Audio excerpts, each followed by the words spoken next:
ಸಾಮಾನು ನೋಡ್ತೀನಿ ಅಂತ ಹೇಳಿ ಭಾಷಣದಲ್ಲಿ ಹೇಳ್ತೀರಾ ನೀವು.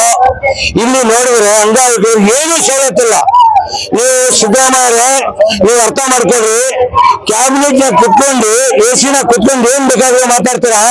ಓಟ್ ತಗೋಬೇಕಾದ್ರೆ ಒಂದು, ಓಟ್ ತಗೊಂಡಿದ್ಮೇಲೆ ಒಂದು, ಲಿಸ್ಟ್ ಆದ್ಮೇಲೆ ಒಂದು, ಅವೆಲ್ಲ ನೋಡ್ರಿ ಪಾಠ ಕಲಿಸ್ಬೇಕಾಗ್ತಾನೆ ಮುಂದಿನ ನೀನು ನಾಚಿಕೆ ನಿಮ್ಗೆ. ಅಂಗವಿಕಲರು ಇವರು ಯಾರು ಅಂಗವಿಕಲರು ಅವ್ರಿಗೆ ಏನ್ ಸವಲತ್ತು ಮಾಡ್ರಿ. ಏನು ಸುಮ್ಮನೆ ಬಸ್ ಫ್ರೀ ಮಾಡ್ತೀವಿ ಅಂತ ಹೇಳಿ ಮಾಡೋದು ಅವೆಲ್ಲ ಬೇರೆ ಬೇರೆ ಸವಲತ್ತು ಕೊಡ್ಬೇಡ್ರಿ. ಯಾರು ಕೇಳ್ತಾ ಇಲ್ಲ. ಅಂಗವಿಕಲರಿಗೆ ಸವಲತ್ತು ಮಾಡ್ರಿ. ಮನೆ ಸಿದ್ದರಾಮಯ್ಯ ಇವ್ರಿಗೆ ಮನೆ ಬೇಕು, ಮನೆ ಕೊಡ್ರಿ. ಇವ್ರು ಪಾಸ್ ಬೇಕು, ಪಾಸ್ ಕೊಡ್ರಿ. ಎಲ್ಲ ಪಾಸ್ ಎಲ್ಲ ಫ್ರೀ ಇರಬೇಕು. ಇವ್ರಿಗೆ ಏನು ಸವಲತ್ತು ಇದಾವೆ, ಎಷ್ಟು ಬೇಡಿಕೆ ಇದಾವೆ. 6,000 ರೂಪಾಯಿ ಸಂಬಳ ಮಾಡ್ರಿ.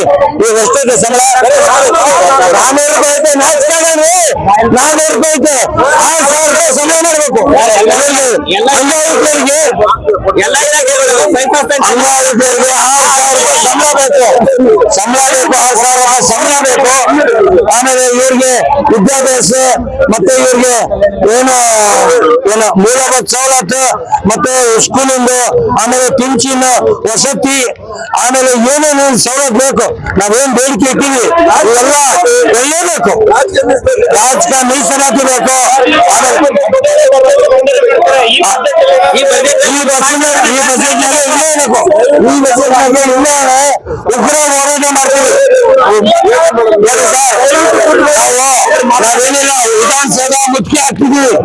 ಇನ್ನ ಮುಂದಿನ ದಿನಗಳಲ್ಲಿ ನಾವು ವಿಧಾನಸೌಧ ಮುಖ್ಯ ಆಗೋದು ಪ್ರಯತ್ನ ಪಡ್ತೀವಿ. ಇನ್ನ ಜಾಸ್ತಿ ಜನ ಬರಬೇಕು, ಬರ್ತಾರೆ. ಇವಾಗ 1000 ಜನ ಇದ್ದಾರೆ. ಅಂಗವಿಕಲರು ಮೂಲೆಯಿಂದ ಬಂದಿದ್ದಾರೆ. ನಮ್ಮ ಅಧ್ಯಕ್ಷ ಮಾತಾಡ್ತಾರೆ. ಎಲ್ಲಿವರೆಗೂ ಹೋರಾಟ? ಅದಕ್ಕಾಗಿ ಹೋರಾಟ ಬೇಕೇ ಬೇಕು. ಅಂಗವಿಕಲರ ನಡೆ, ಅಂಗವಿಕಲರ ನಡೆ ಬೇಕೇ ಬೇಕು. ಜೈ ಕರೋ, ಜೈ ಜೈ ಕರೋ, ಜೈ ಕರೋ, ಜೈ ಜೈ ಕರೋ. ಬೇಕೇ ಬೇಕು, ಬೇಕೇ ಬೇಕು, ಬೇಕೇ ಬೇಕು. ಸಚಿವರು ಇಲ್ಲಿಗೆ ಬರಲೇಬೇಕು, ಸಚಿವರು ಬರಲೇಬೇಕು.